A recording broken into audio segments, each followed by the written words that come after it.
101 ላይ እንግዲህ ወይዘሮ ሜላት ጓደኛዬ ታስራለች። ባዩሽ ታስራ እኔ እንዴት ምግብ እበላለሁ?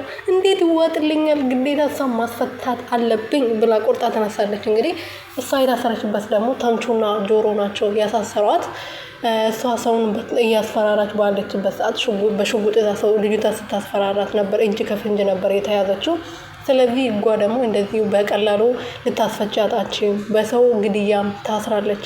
ተምቹና ጆሮ ያሳሰሯት በሰው ግድያ ነው። ልጁ ስለገደለችው ነው ሄዶ የመሰከሩባት። ስለዚህ እንደዚህ በቀላሉ አስለቅቃታለሁ ማለት ዘበት ነው፣ አትችይም ብሎ አቶ ኖላዊ የነገራት ነበረ። ግን እሷ ልትሰማ ፈቃደኛ አይደለችም። ምንም ይሁን ጓደኛ ያለችበትን አሳዩኝ አካኪ ዘራፍ እያለች ነበር። ግን አሁን ስታስፈታት ብዙ ነገር ነው ባዩሽ የምታበላሸው።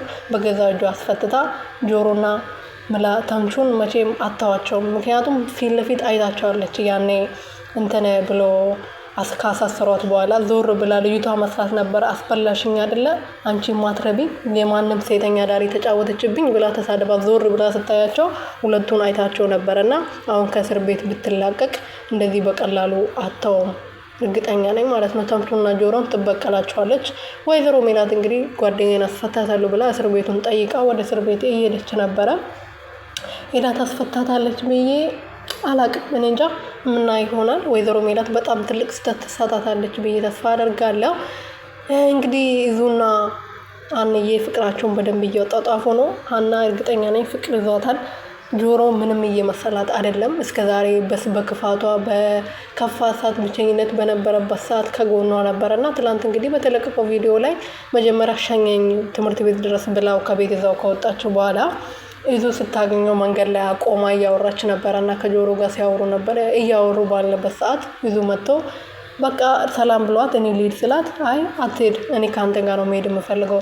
ለጆሮ ደግሞ አንተ ወደ ቤት መሄድ ትፈልጋለህ ነበር ያለችው ማለት ነው። መንገድ ላይ አምጥታ መንገድ ላይ በቃ ወደ ቤት መመለስ ትችላለህ ብላ ነበር ያባረረችው። ጆሮ ደግሞ በጣም ነበር የተናደደው። የማንም ምናምን ተመጥቶ ይፈነጭብኛል ብሎ ወይኔ ልውጋው እንደ አለ። አይ ቢወጋው በእናታቸው ሲያናድድ እና ወይኔ እናቴ ደረሺ እና በጣም ነው የሚያስጠላው። እኔ ከጆሮ ጋር ትሆናለች ፍቅሩን ይገልጽላታል ብዬ ተበላዩ። ፍቅሩን ቢገልጽላት ኖሮ እኮ ይሁሉ አልነበረም። እስከዛሬ ቁጭ ብሎ ትናንት የመጣው ልጅ ቃማት እና በጣም ነው የሚያስጠላው።